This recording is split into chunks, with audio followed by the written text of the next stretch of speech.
Dicekel ya.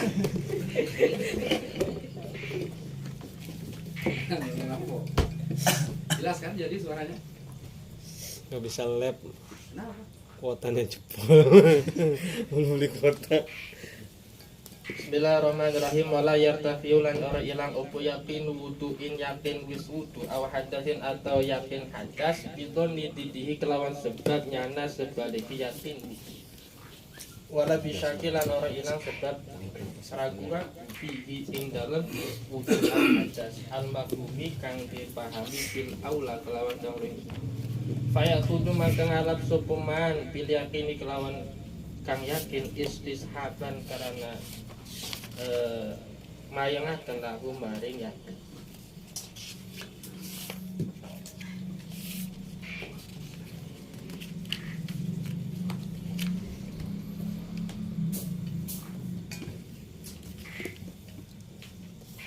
Bismillahirrahmanirrahim.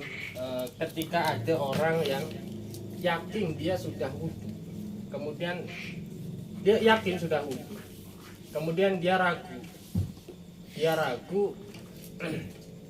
apakah saya ini hadas atau enggak, saya ini udah kentut apa belum ya. Nah itu tidak memberikan efek apapun. Jadi al-yaqinu la yuzalu bisyak, keyakinan itu tidak bisa dihilangkan dengan sebab adanya keraguan.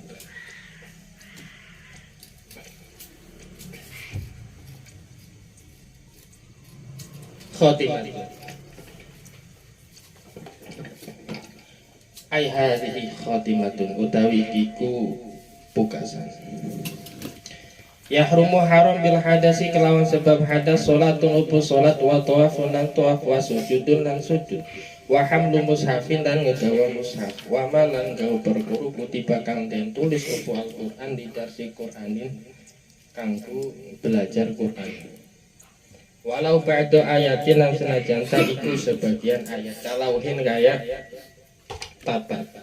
Wal ibratu lan utawi patokane fi qasdi dirasati ing dalam naja belajar wa tabaruki lan ngarep berkah bi halatil kitabati iku ing dalam tingkah nulis dunama dulu perkara ba'da kang tetep ing dalam sawise kitabah. Wabil katibilan iku kelawan wong kang nulis di nafsihi kanggo dheweke katib auli ghairi atawa kedue seliyane katib wong liya tabarukan karena gawe apik bagus. Wa illa lamun tah ora dinafsi fa amiruhu mangko utawi patokane iku wong kang merentah katib lahamluhu aila ya Kok kang merentah kabeh piro? wong kang merentah katib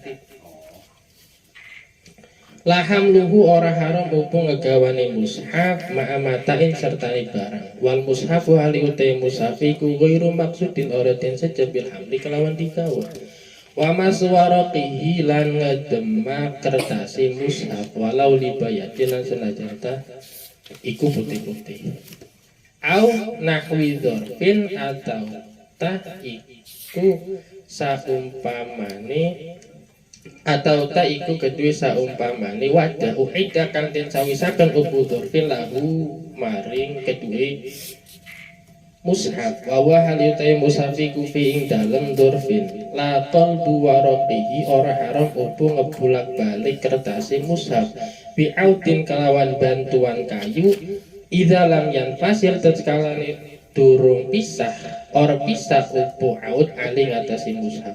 Ki macane Audin apa Udin? Udin, bi'udin Tapi ngati-ngati. bi'udin kelawan kayu idza lam yanfasil tatskalane durung ora pisah ubu ud ali ngatasi mushaf.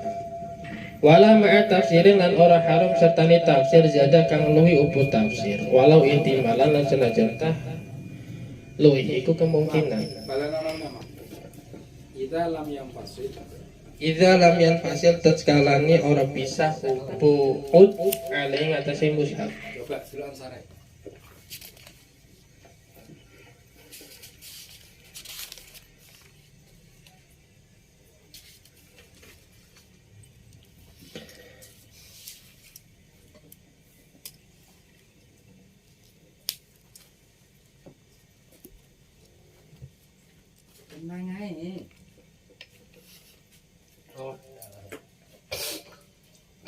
Idza lam yanfasir taskalani or bisa upu mushaf atau Quran warok alaihi ing atase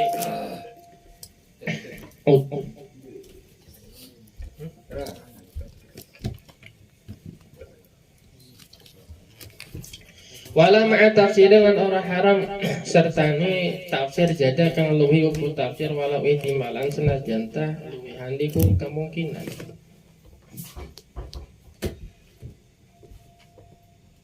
Wala yumna lan ora dicegah supup sobiun bocah cilik mumayijun kang wis tamyiz muhtisun.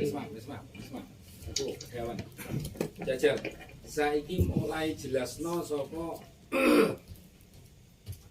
kemarin itu salah satu hal yang membatalkan wudhu itu persentuhan kulit laki-laki dan perempuan. Nah, persentuhan kulit yang bagaimana ini yang membatalkan wudhu? Ini kan nggak rampung itu. Oh ini yang berarti yang menyelesaikan hari ini. Ya, rampung no. Arab hari tak sopo terserah. Apa sih? Sudah semua.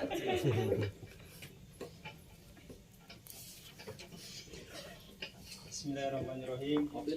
Jadi kemarin itu kan dijelaskan tentang perkara yang membatalkan wudhu atau salah satu perkara yang membatalkan wudhu yaitu bertemunya dua kulit laki-laki dan wanita.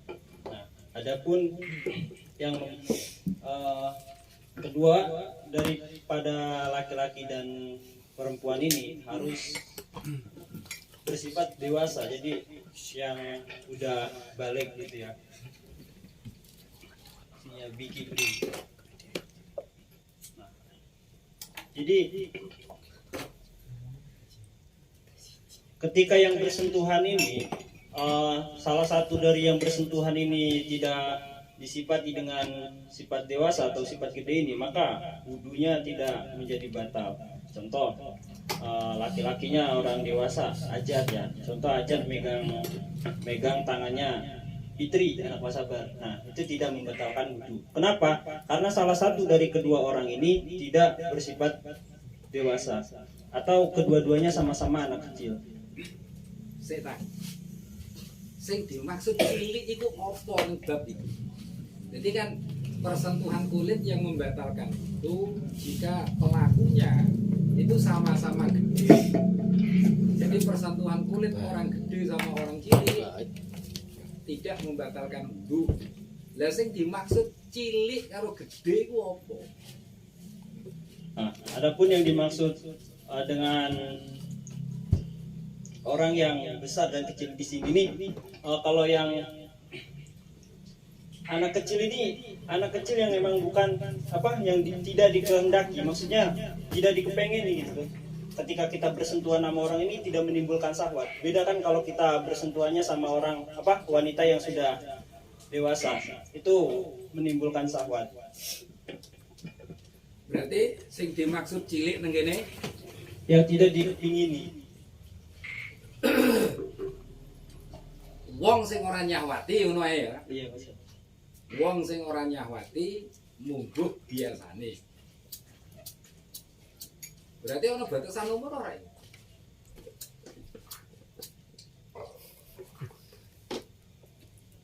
Kasusnya pedofil. Ada berarti, Mas.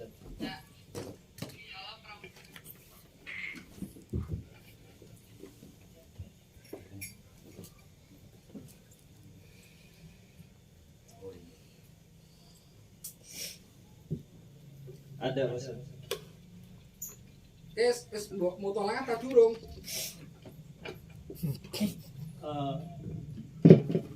Betulan minggu kemarin.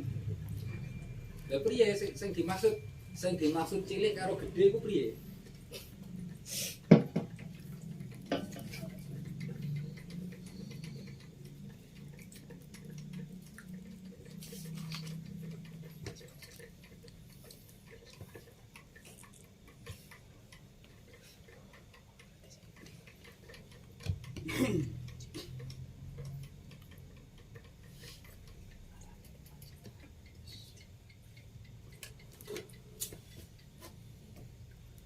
Mam, Pria Mam.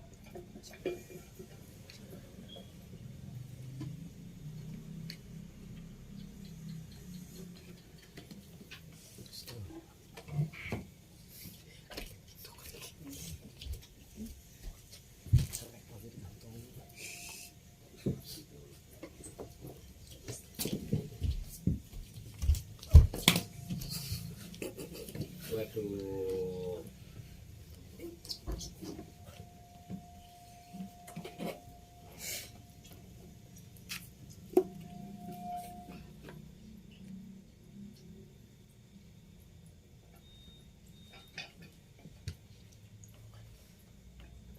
Enggak bosan, enggak diikat di waktu. Berarti gak dibatasi umur. Enggak. Lah terus, koyite apa? Sing persentuhan iku iso batalne kulit.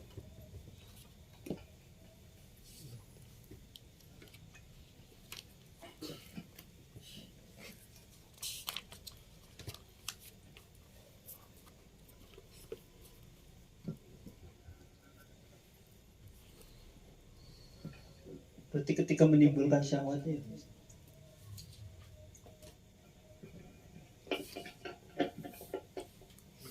Apa Fikri? Batase nyahwat iku apa?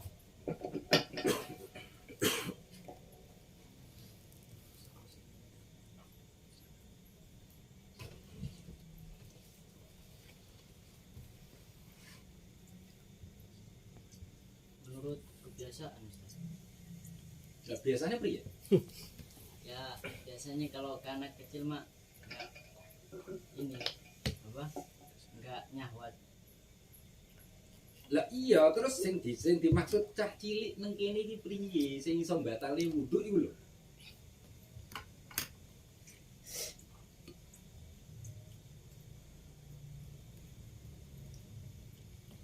Masa iki cah kelas 4 SD ae wis gede-gede ngono. Terus nek cara salaman ora batal wudune ngono.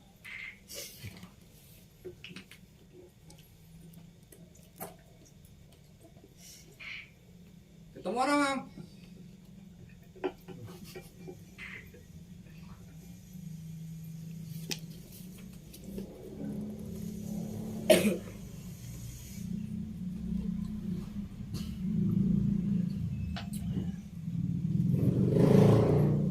Halaman 79 Fikri, belum.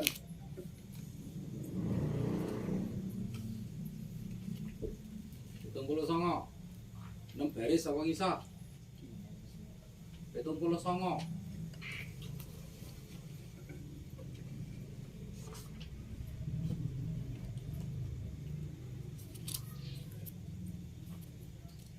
Apa Jat?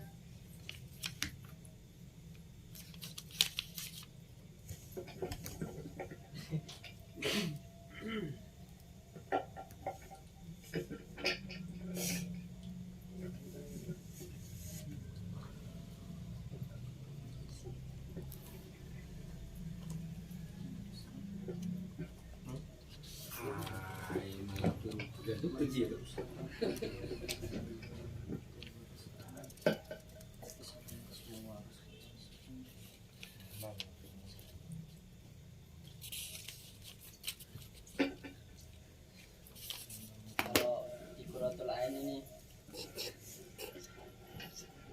ayakuna kabiro ini bi'an balago hadda syahwati urfan goliban inda arbabit tiba isalimati wa ini tafatil kasyahwatu li haromin au anatin au nahwihi fala naqdo bitalakihima ma'asyugoren fihima au fi ahadihima intifa'i madonnati syahwati indahu. Apa maksudnya?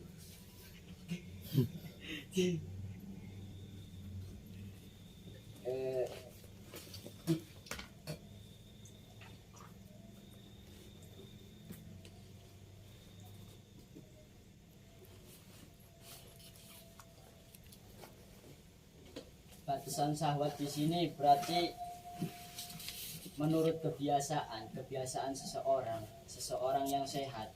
Berarti kan kalau orang sehat itu kan kalau mandang ke anak kecil gak nyahwatin Ustaz.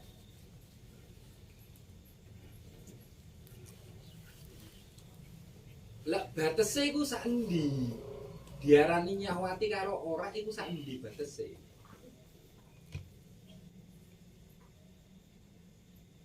Liku ibarat sing mbok waca iku kan penjelasan. Batal wudu'e perempuan dan laki-laki bersentuhan jika nyahwati secara umum. Goliba nyahwati. Lah batas nyahwati ini ku ndi? Batasnya ketika melihat anak kecil itu ngaceng. Kalau Berarti wong lanang iki diarani gedhe. Apa?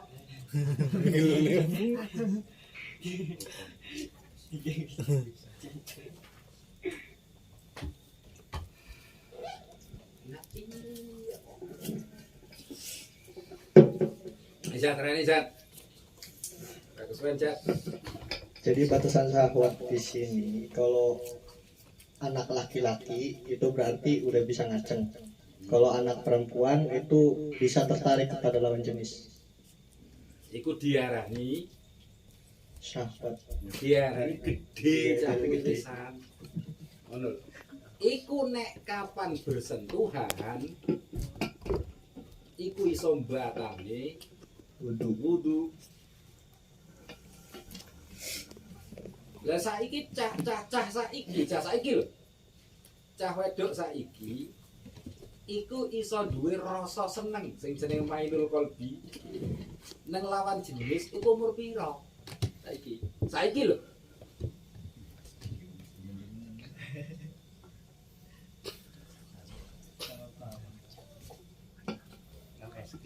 Kelas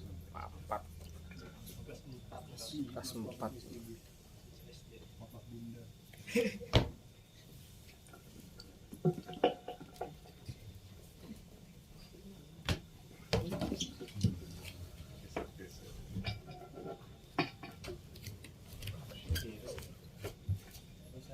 Salam.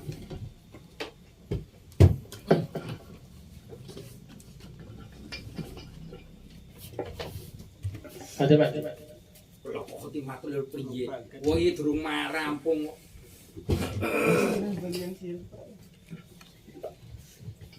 Lanjut gitu.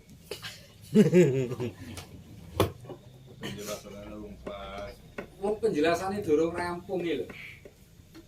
Wong lanang karo wong wedok bersentuhan kulit, iku iso mbatalne wudu, iku sing piye?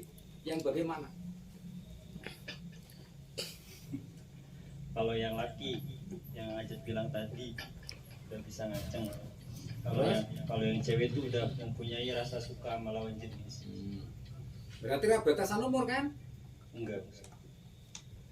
Lah saiki upamane iki. Ajat mulang cah TK ngaceng.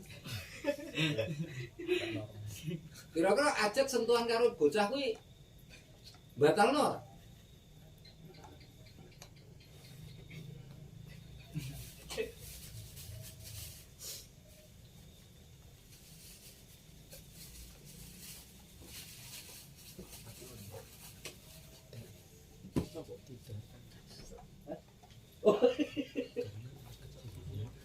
Enggak bosan enggak. Enggak batal. Mergo apa? Karena yang punya syahwat Ajatnya doang. Maksudnya yang disifati dewasa itu lakinya doang. Tapi yang ceweknya kan enggak. Karena harus kedua-duanya itu mempunyai sifat dewasa. Enggak, maksudnya dua-duanya ini sama-sama udah gede. Kowe padha-padha wis kepingin. Iya, sama-sama pengen.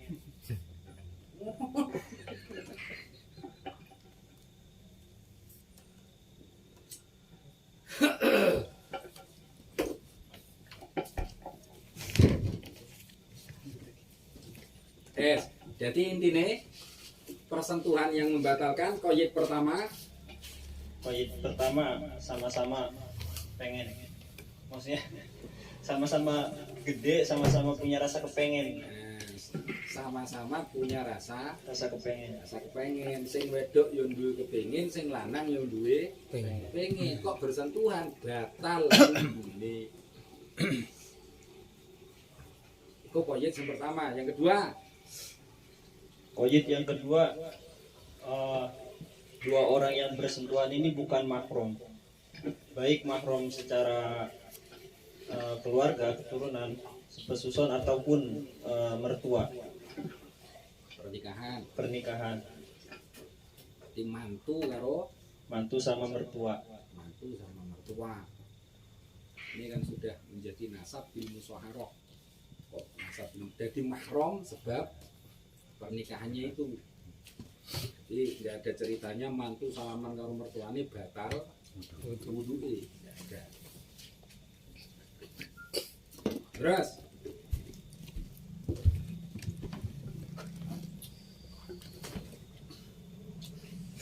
Kenapa bersentuhan terhadap mahram tidak membatalkan wudhu? Karena tidak ada bersentuhan antara seseorang terhadap mahram itu tidak menimbulkan syahwat.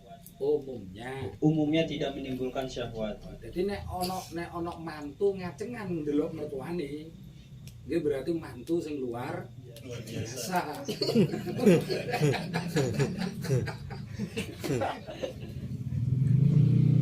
Ono maksudnya iku. Terus nek sentuhan batal ya tetep batal. Karena yang diibrok dijadikan patokan iku umume. Umume ketika saudara sesama mahram itu tidak menimbulkan syahwat. Umume. Jadi ono mantu di luar keumuman, ya tetep orang batalne wudu. Ning mantu iki luar biasa ngono lho.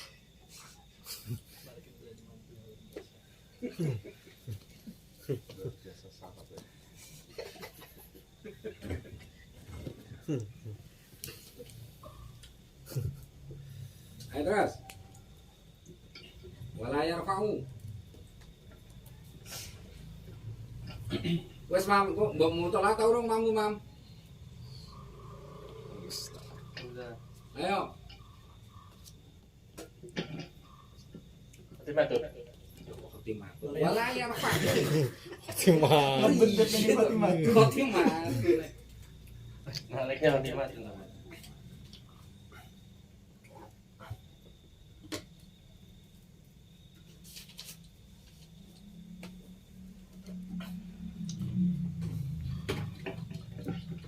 Wala yartafi yaqinu wudu'in aw hadatsin bidoni diddihi wala bisyaki fihi.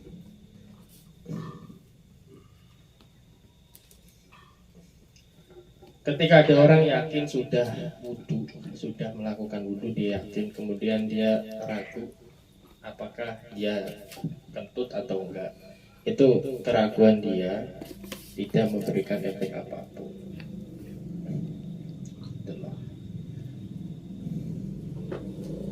Jadi yang diambil adalah yang yakin, karena keyakinan tidak bisa dihilangkan dengan keraguan.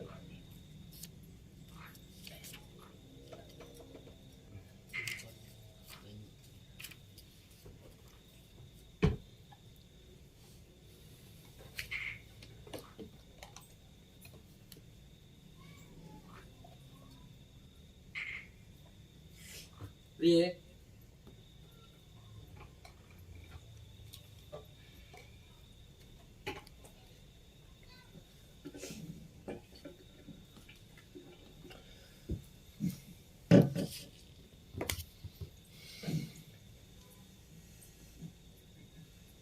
Orang yang ragu, tapi dia sudah orang yang ragu apakah dia itu hadas apa enggak, dia itu apakah kentut atau tidak, tapi dia itu sudah yakin bahwa dia sudah wudu, maka keraguannya tidak memberikan efek apapun. Jadi tetap boleh melakukan sholat dan lain sebagainya. Wudunya tidak batal. Contoh Ari yakin sudah wudu, setelah beberapa jam dia ragu, saya ini udah kentut atau belum ya?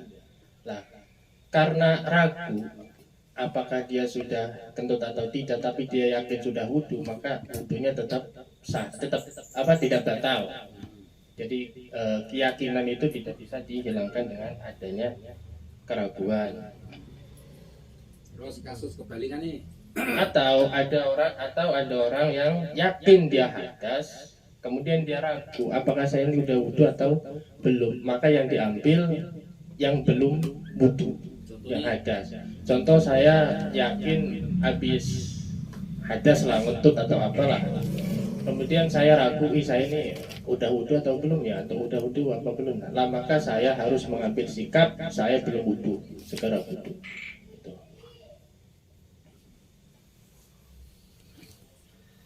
Dipahami tuh ya.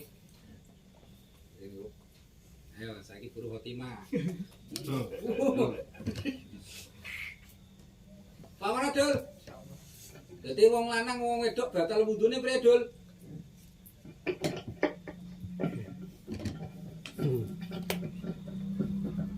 Orang perempuan dan laki-laki yang batal wudhunya Ketika bersentuhan batal wuduke. Iku wong wedok karo wong lanang sing piye, Dul? ketika dua lelaki dan perempuan itu memiliki syahwat atau rasa kepengin gitu. Sirane sepengin apa?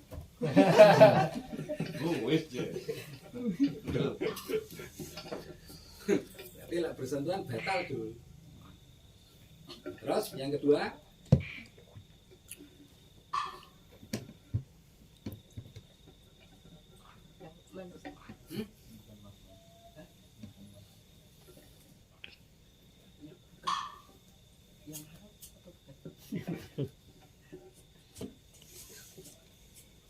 Ledol sentuhan karo ibune batal wuduke ta ora? Boten, Lah kenapa enggak? karena mahram. Lah iya kok. Berarti yang kedua, syarat yang kedua apa, Dul? Syarat yang kedua ialah yang bukan mahram, Laki-laki dan perempuan Perempuan. tersebut bukan mahram enggak ada hubungan, darah. enggak ada hubungan mahram. Bukan mahram.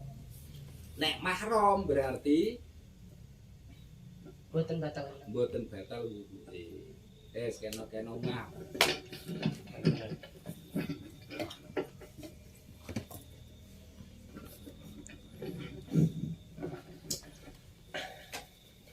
Bismillahirrahmanirrahim. Kemudian menjelaskan tentang keharaman-keharaman ketika orang dalam keadaan hadas, baik hadas besar atau hadas kecil.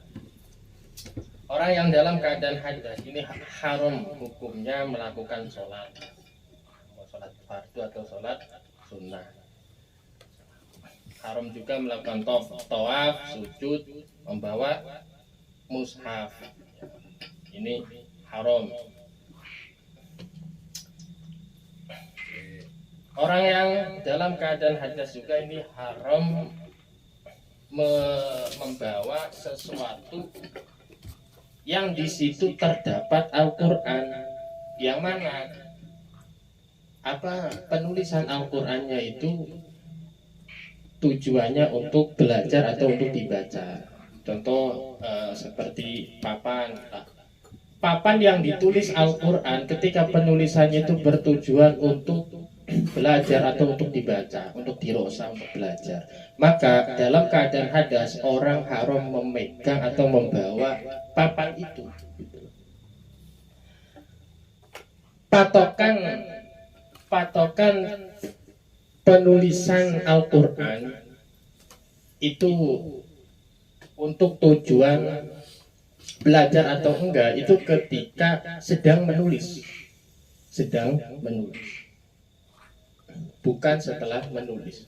Jadi ketika orang menulis Al-Quran di papan itu tujuannya apa? Kalau tujuannya untuk dirosa, itu maka orang yang hadas memegang papan atau membawa papan itu hukumnya haram. Beda masalah ketika orang menulis Al-Quran tujuannya untuk jimat dan lain sebagainya, itu untuk tabaruk, itu enggak haram, itu kelakuannya.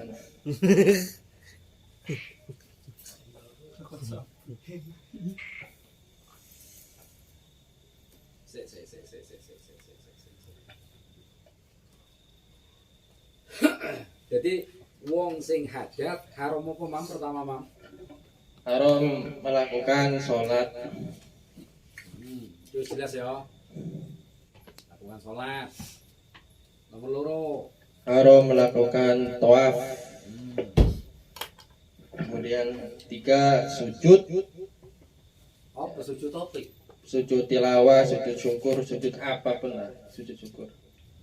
Terus keempat ya membawa Al-Quran, membawa mushaf, atau dan yang terakhir membawa sesuatu yang di situ tertulis Al-Quran, yang mana penulisan Al-Quran itu tujuannya untuk belajar, untuk dibaca. Kok iso dersi mbok artinya itu sing jelas dersi iku belajar apa maca? Kalau di kamus belajar dari situ Belajar. bisa.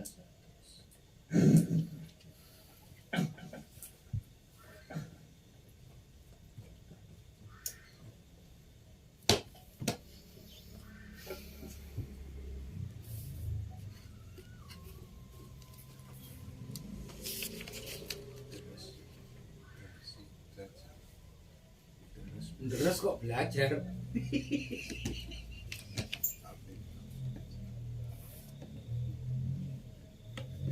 Dari siku maca, Mas.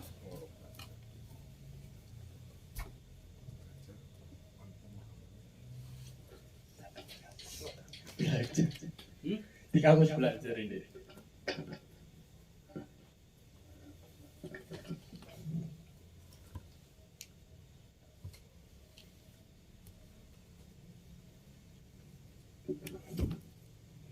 Belajar. Nulis apa? Baca. Jadi nulis ayat Al-Quran niatnya itu untuk dibaca. Maka status yang ditulis itu menjadi mushaf.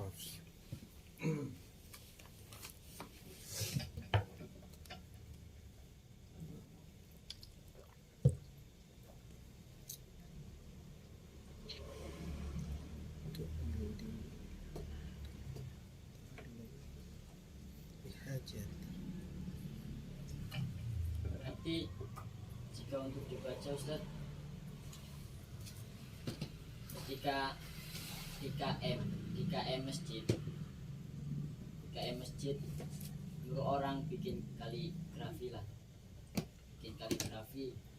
biar dibaca orang.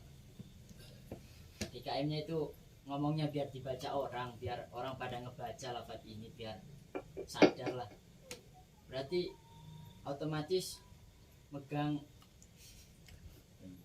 kaligrafinya di tembok ya, otomatis megang temboknya harus mempunyai ilmu.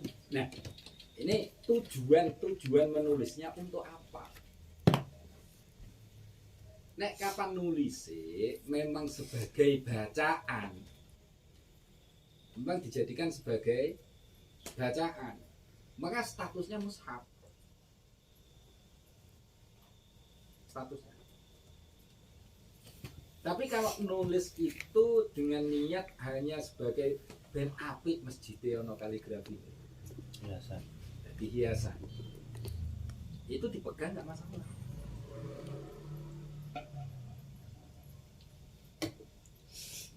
Contoh, ono wong sowan kiai, terus diwai amalan, sampai ngamalno, anu Pak, ayat iki surat iki, atau surat iki ayat ini. Karena orang yang nggak hafal, akhirnya ditulis nang tembok. Nanti ketika dia wiridan agar supaya bisa membaca di tembok itu, maka tulisan itu menjadi dihukumi mushaf. Lah saiki nek wis ngerti kaya ngono kira-kira sing ditakon wong fikih dadi mushaf ta ora? Hah? Lah iya. Om pancen niate diwaca. Jadi tulisan Al-Quran menjadi haram dipegang jika memang ini tujuannya untuk menjadi bacaan.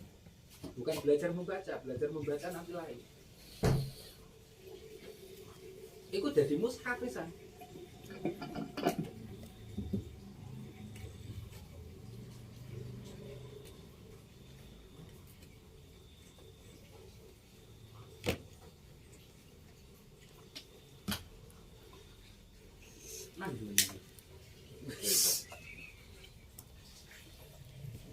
Itu yang niat itu harus orang yang menulisnya apa yang menyuruh. Nah itu kan ada itu. Apa itu kita muni nih? Amiru. Wal ibrah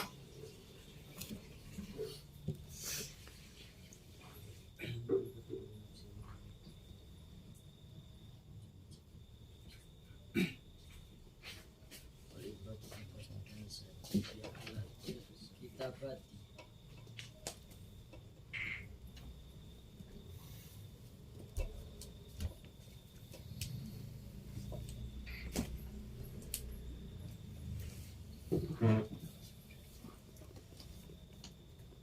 Remam.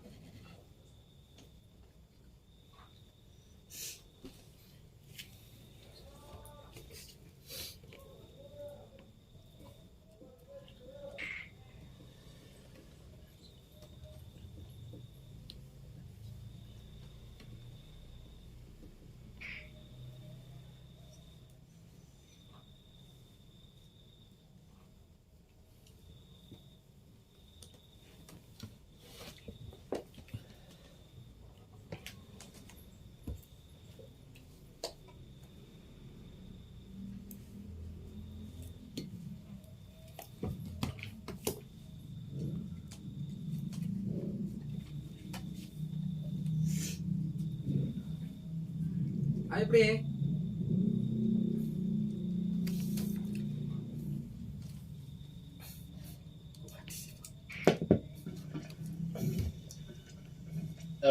Patokan penulisan Al-Quran itu untuk dibaca atau enggak itu ketika orang itu menulis, bukan setelah menulis. Iku waktu. Yang kedua patokannya adalah orang yang menulis.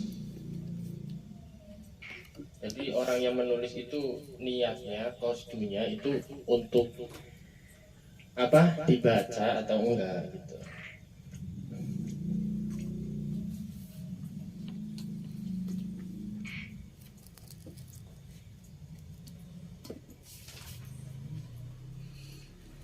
Terus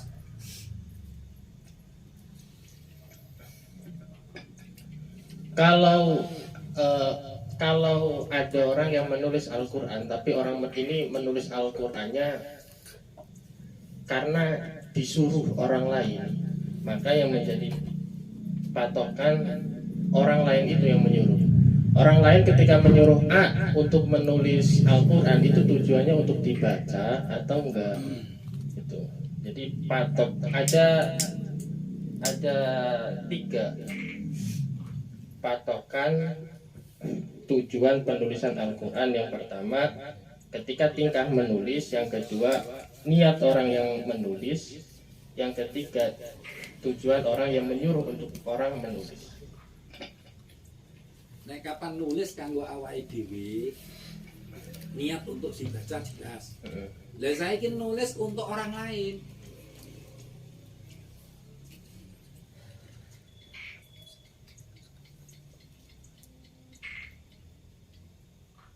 Priye hukume?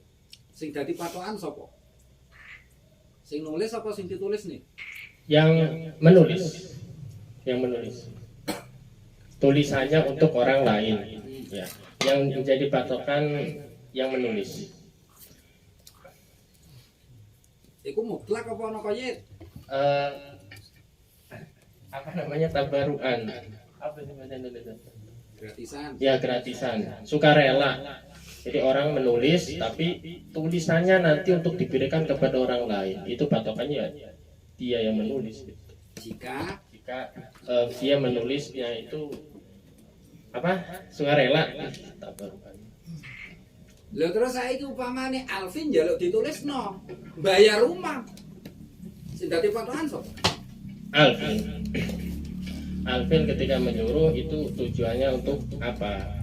Kalau untuk apa namanya dibaca berarti ya orang hadas haram memegang itu, kalau enggak ya enggak.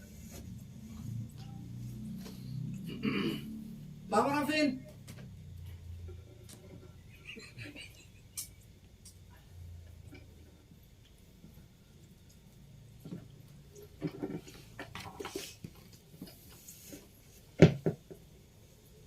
Jadi membawa mushaf.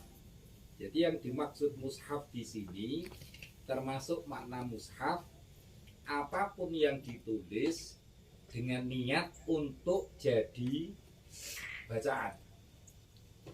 Maka yang ditulis itu statusnya jadi mushaf.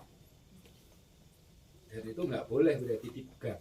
Nah dibaca boleh, kalau dipegang nggak boleh.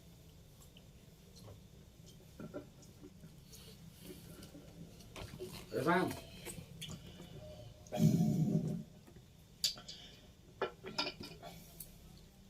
Tapi kalau membacanya, tapi kalau membawa mushafnya itu bersamaan atau dicampur sama barang lain, dan orang ketika membawa tidak bertujuan untuk membawa mushaf, itu enggak haram. Contoh ada orang ke pasar beli mushaf, beli sayuran, beli lain-lain segala, dicampur dalam satu wadah, dan orang itu ketika membaca cangkingannya itu tidak bertujuan untuk membawa mushaf, lah maka membawa ininya ini enggak haram.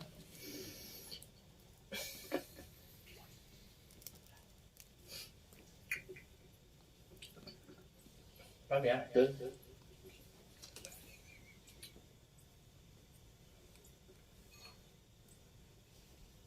Terus Haram juga menyentuh kertasnya angkuk mushaf.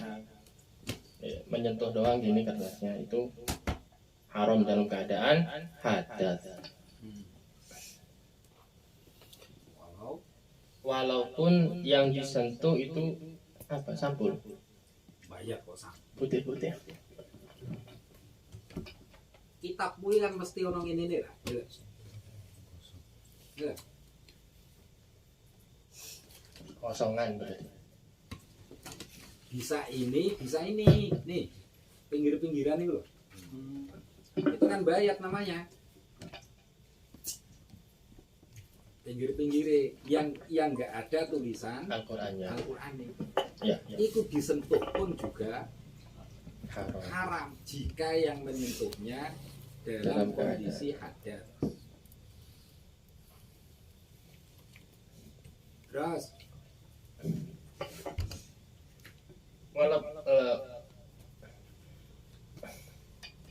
haram menyentuh kertas mushaf walaupun yang disentuh itu putih-putihnya yang tidak ada tulisan Al-Quran, dan walaupun yang disentuh adalah tempat yang memang tempat itu disediakan untuk menaruh Al-Quran dan Quran ada di tempat itu. Kalau dicampur ya nggak haram. Tempatnya jadi harus benar-benar disiapkan untuk Al-Quran, dan Al-Qurannya ada pada tempat itu. Allah. Contohnya apa? Oh, itu dicampur.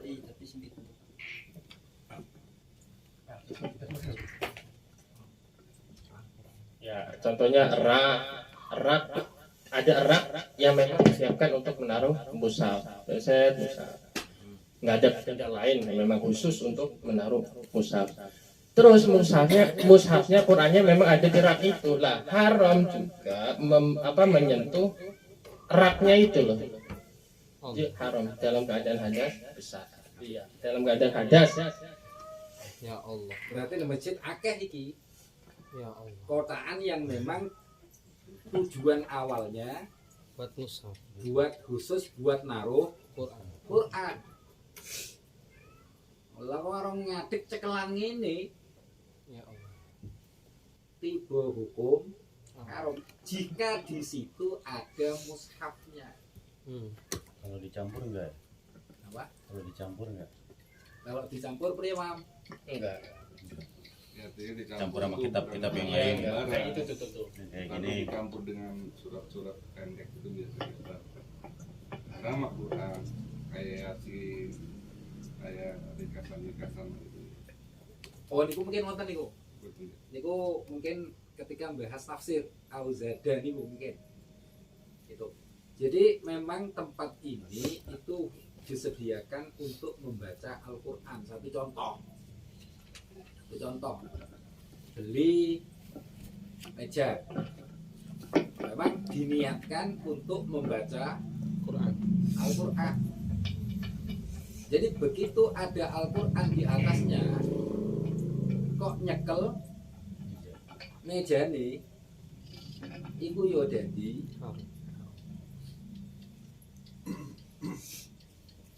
Ya Allah ya. nyetrum masalahnya. Cuma bagaimana kalau Al-Quran itu dipakai untuk belajar? Contoh, umpamanya anak-anak kan kadang anak-anak itu kan tidak punya wudhu yang tidak ada, dia belajar Al-Quran. Bagaimana itu? Nanti dibahas tenang. Sabar. Dia belum nyampe. Lanjut.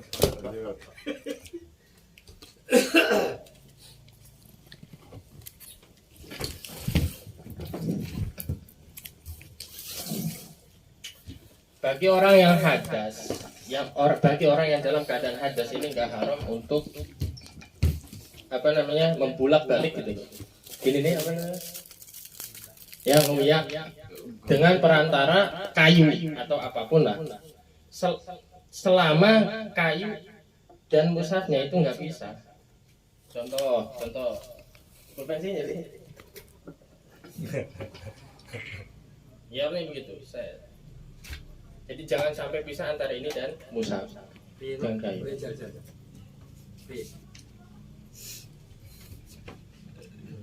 Jadi gitu loh. Kerickel dipit. Apa? Mau dicekel dipit tadi. Contohnya dicekel dipit. Oh.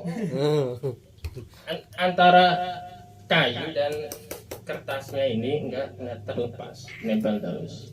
Nggak bisa. Nah, nek nempel berarti piye? Ya haram. Nek nempel berarti Haram. haram. Jadi begitu balik langsung lepas. Kalau nempel jadi hukumnya haram.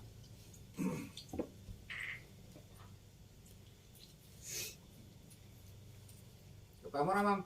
Nanti ketika udah dibuka langsung lepas. Ini satu contoh seperti ada Al-Quran, ada duding lah, kita gambarkan ada Tuding. Nah, duding ini kan nempel dengan Al-Quran ini. Terus kita gunakan untuk Oh iya. untuk ngebuka, terus ditaruh di situ lagi. Itu nggak boleh. Masih nempel dengan mushaf. Tapi kalau terpisah dari mushaf boleh digunakan untuk membuka. Nggih.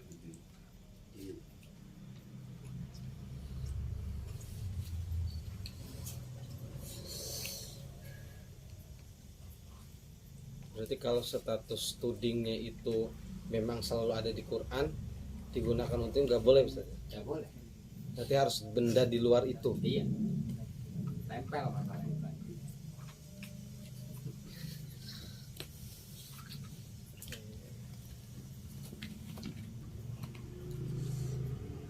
Terus Mam.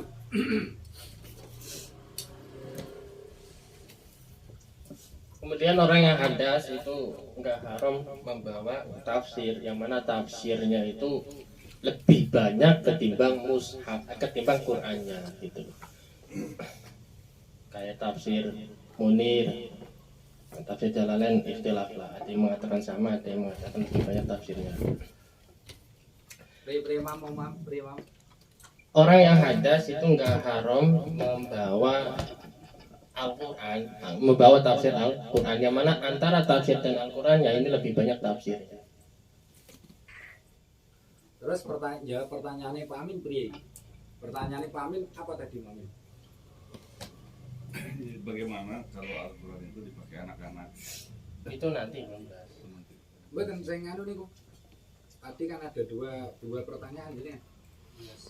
Sing campuran Yasin sama Oh apa nggih. tadi? Jadi bagaimana kalau umpamanya di tempat Al-Quran atau di rak atau di lemari gitu ya? Kalau di masjid itu biasanya dipakai rak gitu ya. Di situ kan di samping ada Quran, ada kumpulan-kumpulan ayat Quran yang kayak yatim kecil ataupun apa gitu majmu bentuknya kayak begitu, bagaimana itu hukumnya kalau umpamanya kita memegang raknya, apa haram, tetap haram atau tidak? Tempatnya benar disiapkan untuk Al-Quran. Ya itu gabungan tempatnya. Berarti nggak dikhususkan untuk apa tempat Al-Quran. Lah saiki tulisan Yasin cilik, Majmu iku kelebu mushaf ta ora? Masuk. Lah terus berarti nyekel iku piye? Ya, nyekel apa itunya tempatnya ya haram kalau memang disiapkan untuk Al-Quran tempatnya untuk menaruh Al-Quran. Jadi sing ditakokno Pak Amin, selain Al-Quran di situ juga ada potongan-potongan surat. Satu contoh Yasin kecil, Majmu, atau Mami. Nah, gimana seperti itu dipegang? Ya tetap haram karena Yasin termasuk dari bagian Al-Quran. Yasin kecil itu termasuk mushaf. Majmu juga termasuk mushaf karena nggak ada orang bikin majmu tinggu hiasan. Mesti niate untuk dibaca.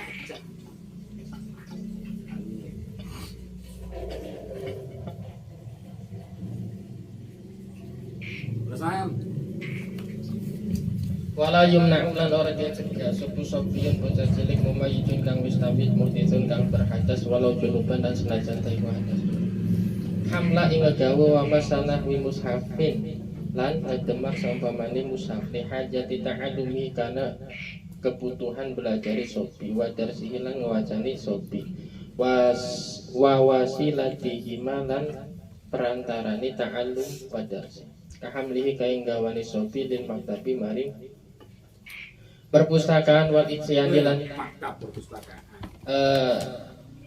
Sekolah Nggon ngaji. sekolah wal isyani lan nekakaken bihi kelawan mushaf lil muallimi maring wong kang ngajaraken maring guru liyu alimahu supaya ngajaraken sapa muallim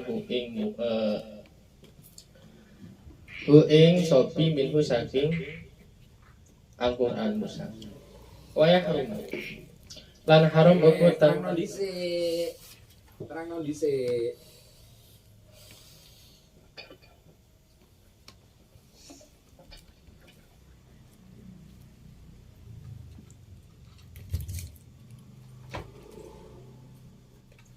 anak kecil yang sudah tamyiz dan dalam keadaan hadas ini orang tua nggak boleh melarang anaknya untuk membawa atau memegang mushaf, yang mana anak kecil ini membawa atau memegang Al-Qurannya untuk tujuan untuk kebutuhan belajar, untuk ngaji.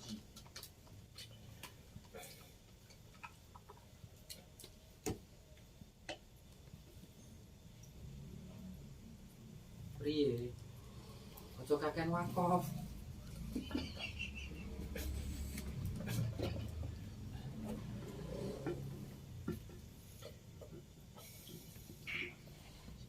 Jadi intinya cah cilik oleh ora nyekel Al-Quran.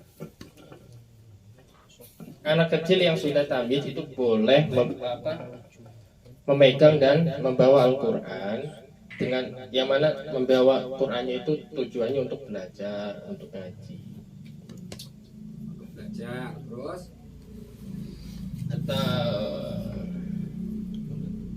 atau untuk perantara belajar seperti membawa mushaf ke sekolah untuk atau ke guru supaya gurunya itu ngajarin dia gitu. jadi cah cilik ngaji gitu loh. Orang belajar ngaji nyekel Al-Quran tanpa wudhu oleh tau? Boleh. Itu yang dimaksud wadarsihi. Boleh. Itu juga anak kecil berangkat sekolah dengan membawa Al-Quran, yang mana nanti di sekolah dia akan diajari untuk membaca Al-Quran itu boleh, walaupun tanpa wudhu.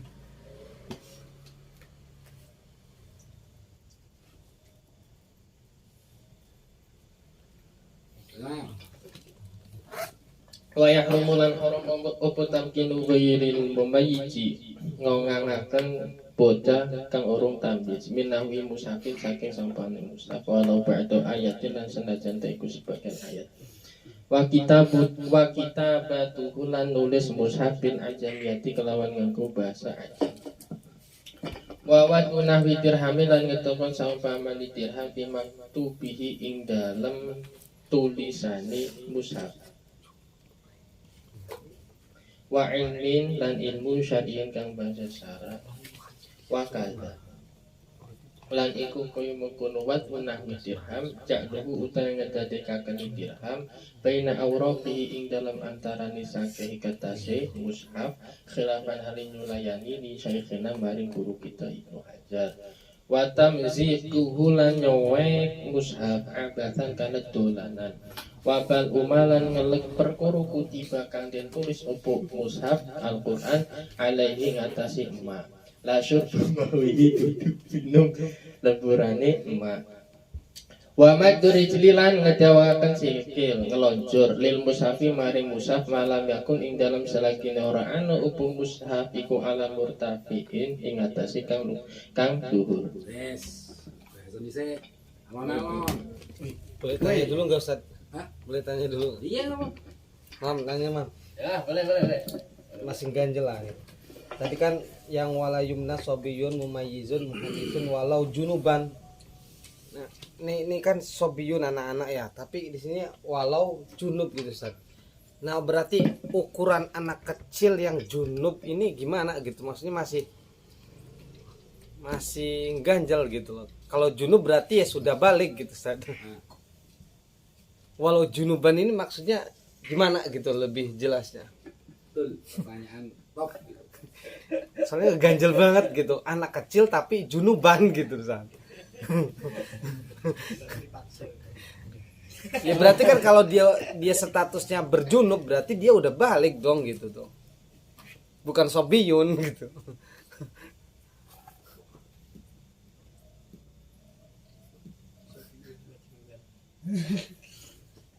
Gimana bisa dikatakan anak-anak lokidianya junuban?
Anak kecil yang tamyiz udah mimpi basah di junub mungkin.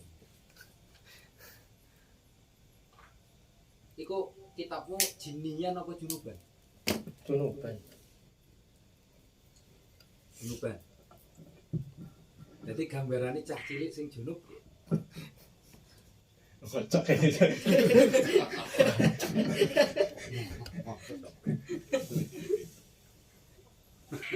Status junub ini apa status junub seperti orang balik gitu kan? Mungkin kembali Atau- ke tadi, kebatalan yang wudhu tadi mungkin. Artinya Rasa berarti rasa doang ya. karena anak kecil itu sudah punya rasa gitu dia, punya kemauan, akhirnya kan ke situ larinya, bisa membatalkan apa namanya, apabila megang Al-Quran itu haram itu.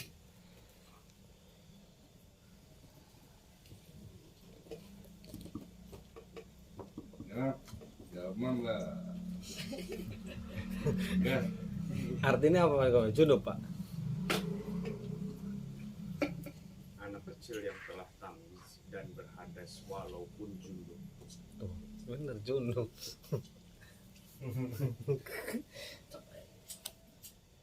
Ya mungkin bocah cilik sing beke balik. Artinya nih Tapi kalimatnya walau junuban, Pak. Tapi ini kan mumayizun jelas mumayiz terus didimini hadas Kalau- kanan. Kalau mumayyiz kan ya sudah lumrah lah. Saya ingin ini gampang-gampang ngomong.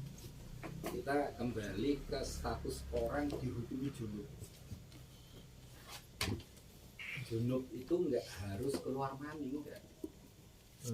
Ketika terjadi persentuhan antara hasyafah dan farji, maka anak itu statusnya junub walaupun nggak keluar Mani. mani.